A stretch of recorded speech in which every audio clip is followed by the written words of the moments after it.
del Jurado Nacional de Elecciones que fue ampallado la semana pasada en una cafetería que se llama Sarcleti, ¿no? Que tiene unos helados muy ricos y es la favorita de Vizcarra, sesionando con su medallita puesta, sentado en medio de este cafetín. Y este señor ha saltado a la fama porque es el piquichón, el fiel, el adú, la mano derecha de Salas Arenas. A estas alturas y luego de las turbias elecciones del año 2021, Salas Arenas no resiste mucho tiempo más, pero ya tiene a un sucesor a la medida. Así que vamos a poner un reflector sobre este individuo, el juez Jovián Valentín Sanginés Salazar, en el informe de Ismael Tazaico. Adelante. Señor doctor Jovián Valentín Sanginés Salazar, juráis por Dios y por la patria desempeñar fiel y lealmente el cargo de miembro del Jurado Nacional de Elecciones para el que habéis sido designado. Sí, juro. Se llama Jovián Valentín Sanginés Salazar y es miembro del Jurado Nacional de Elecciones. Sanginés es reconocido por entendidos en temas electorales como el piquichón del presidente del jurado, Jorge Salas Arenas. La difícil tarea de la observación internacional. Es dura la observación. Sí, no es fácil. Esto no es para cualquiera. No. Lo recuerdan como el organizador de la cuchipanda que se metieron en plena pandemia, los observadores internacionales que debían velar por la transparencia en las elecciones generales. Recientemente, esta fotografía tomada en una conocida cafetería limeña lo muestra junto a otros comensales luciendo la cinta bicolor que lo distingue como miembro del ilustre pleno del Jurado Nacional de Elecciones. El señor no se puede reunir en una habitación cerrada o pedir prestado, sino en una emergencia en una habitación cerrada para que la reserva de los procesos, la confidencialidad y la majestad de un tribunal sea respetada. Hay algo más preocupante que esta instantánea. Sanginés Salazar habría usado recursos públicos buscando reelegirse como miembro del Jurado Nacional de Elecciones. Hay que recordar que el señor Sanginés se convirtió en el brazo derecho, el izquierdo y las dos piernas de Salas Arenas, mientras el Jurado Nacional de Elecciones se encontraba integrado únicamente por 4 miembros ante la falta del representante del Colegio de Abogados de Lima.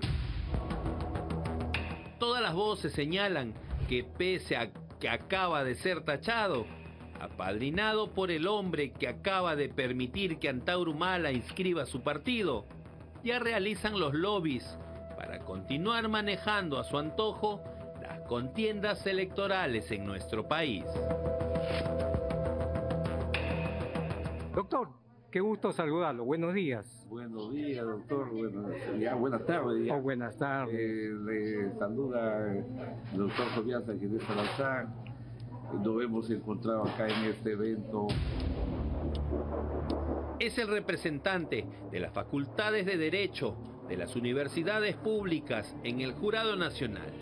En esta institución se hizo conocido porque ni bien se incorporó, empezó a hacerle la comparsa al inefable Jorge Salas Arenas.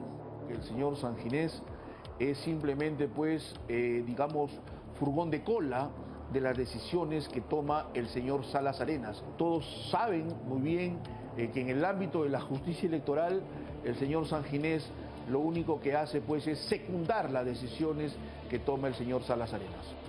Nunca alzó la voz por las denuncias de fraude, ni tampoco frente a ninguna otra acusación. Jamás cuestionó a su amigo Salas Arenas, abogado de terroristas. El señor Sanginés nunca expresó una oposición, más bien por el contrario, siempre fue aquiescente, complaciente con esa decisión ilegal que le permitió a Salas Arenas ejecutar una serie de tropelías, dentro de ellas, por ejemplo, excluir al partido aprista y al PPC del proceso electoral. Estamos en estas condiciones de pandemia, bajo riesgo, realmente preocupados, con el cuerpo por fuera y tratando de por dentro. Respetando la ley seca. Todos recordamos esta escena.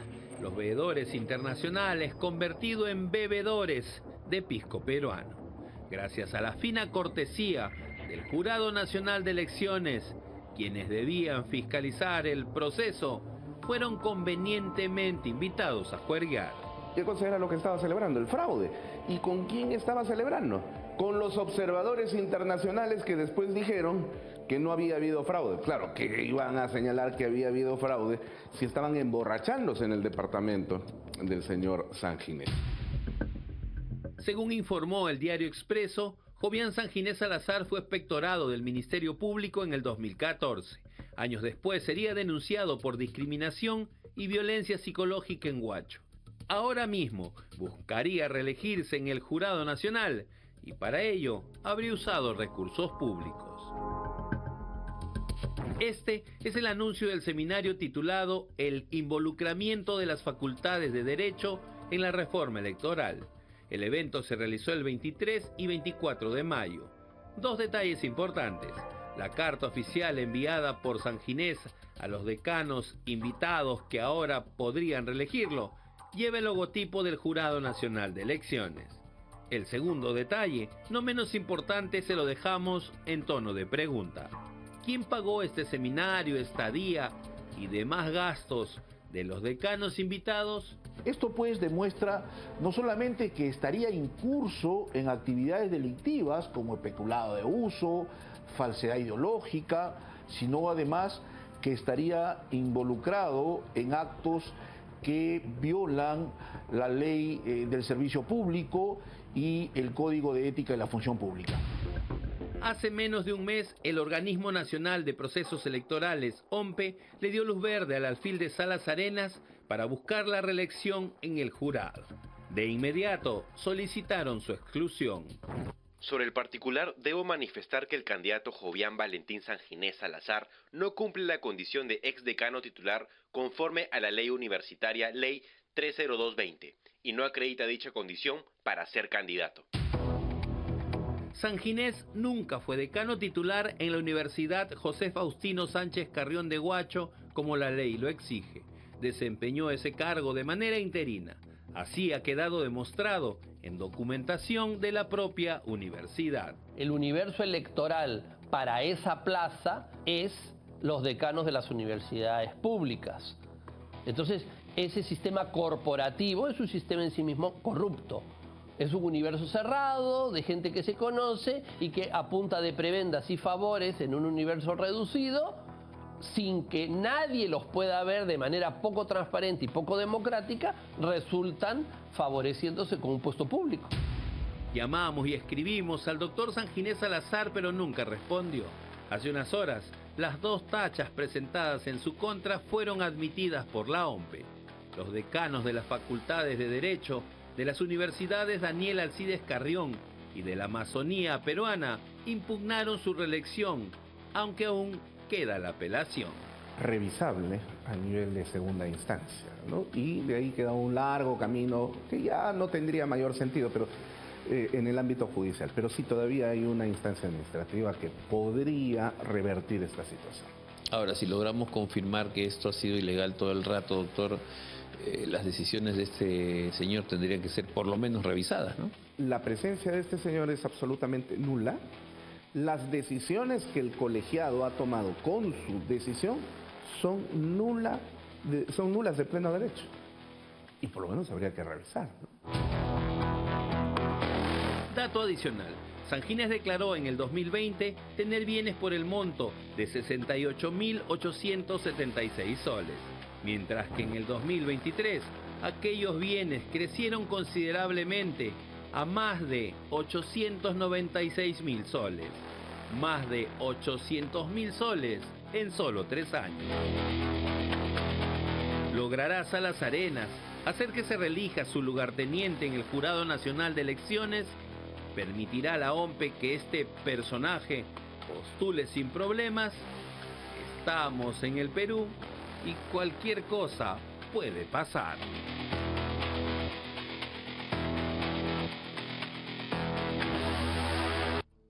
Muy Muy bien, y de manera muy oportuna para desasnarme, está aquí con nosotros el abogado Enrique Gersi, porque dije una barbaridad al presentar el informe.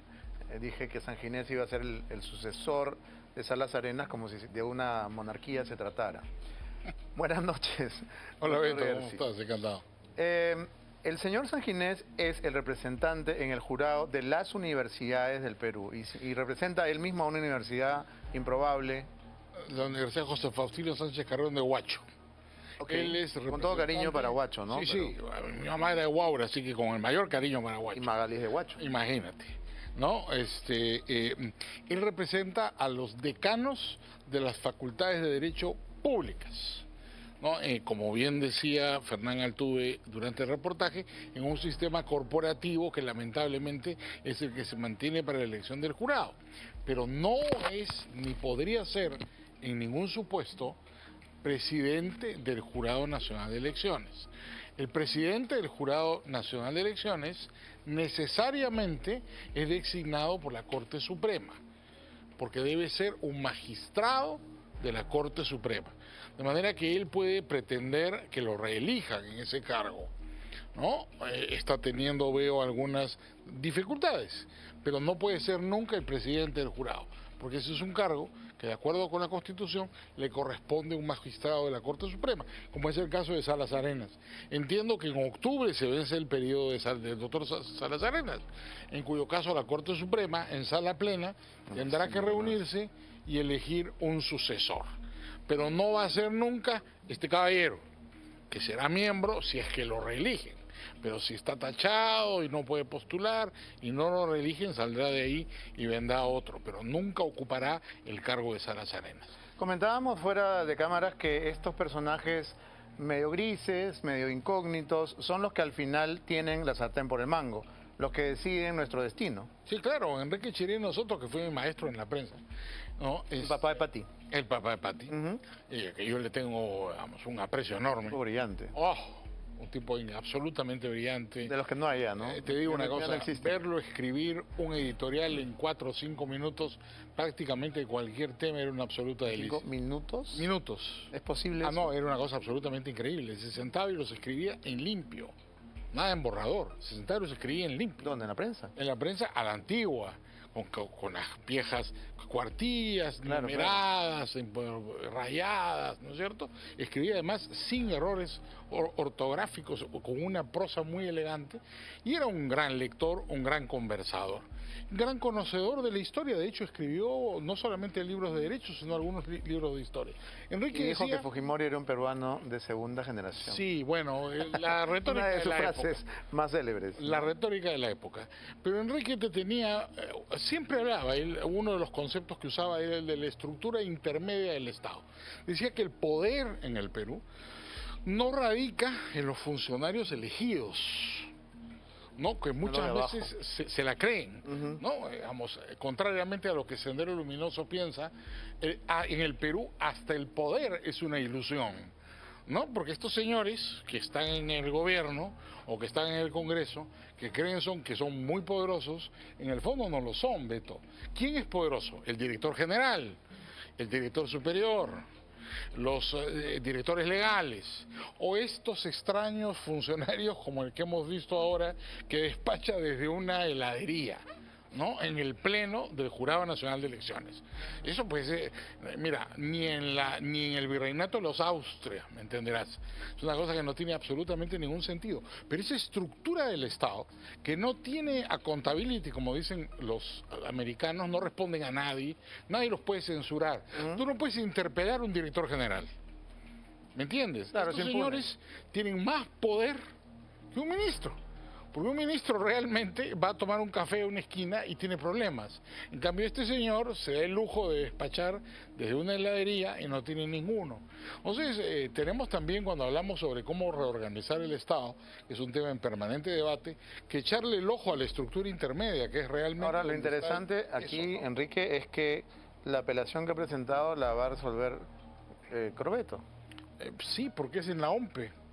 Entonces da un poco de risa. Claro, ¿no? es un chiste. Así es un chiste, ¿no? Están jugando entre ellos. Le va a invitar un helado, le va a decir ya, pues, ¿no? Ponme de nuevo. Un poco el juego de la pega, ¿no?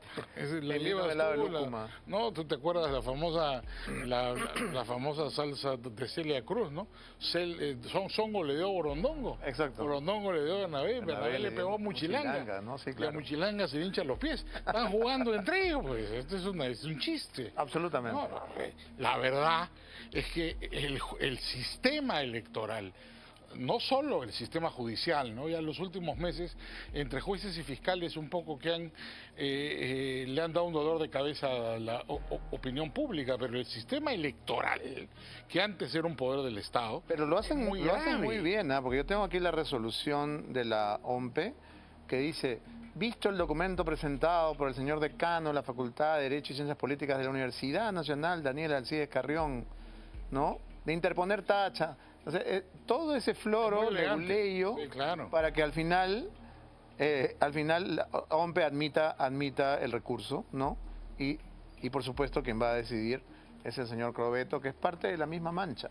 Sí, por supuesto.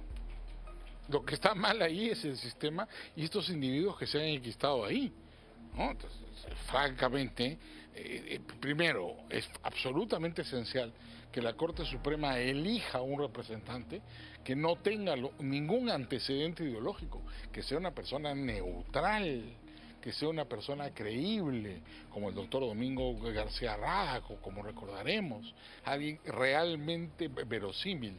Pero de otro lado, si no se transparenta y no se ve, no se fiscaliza estos procesos intermedios de los que hablábamos, puede haber un señor o una señora de primera línea presidiendo el jurado, y si sigue la estructura intermedia siendo controlada por este tipo de personajes, el fraude es siempre una posibilidad, ¿no? Increíble. Bien, tenemos que ir a las declaraciones del ministro de Educación.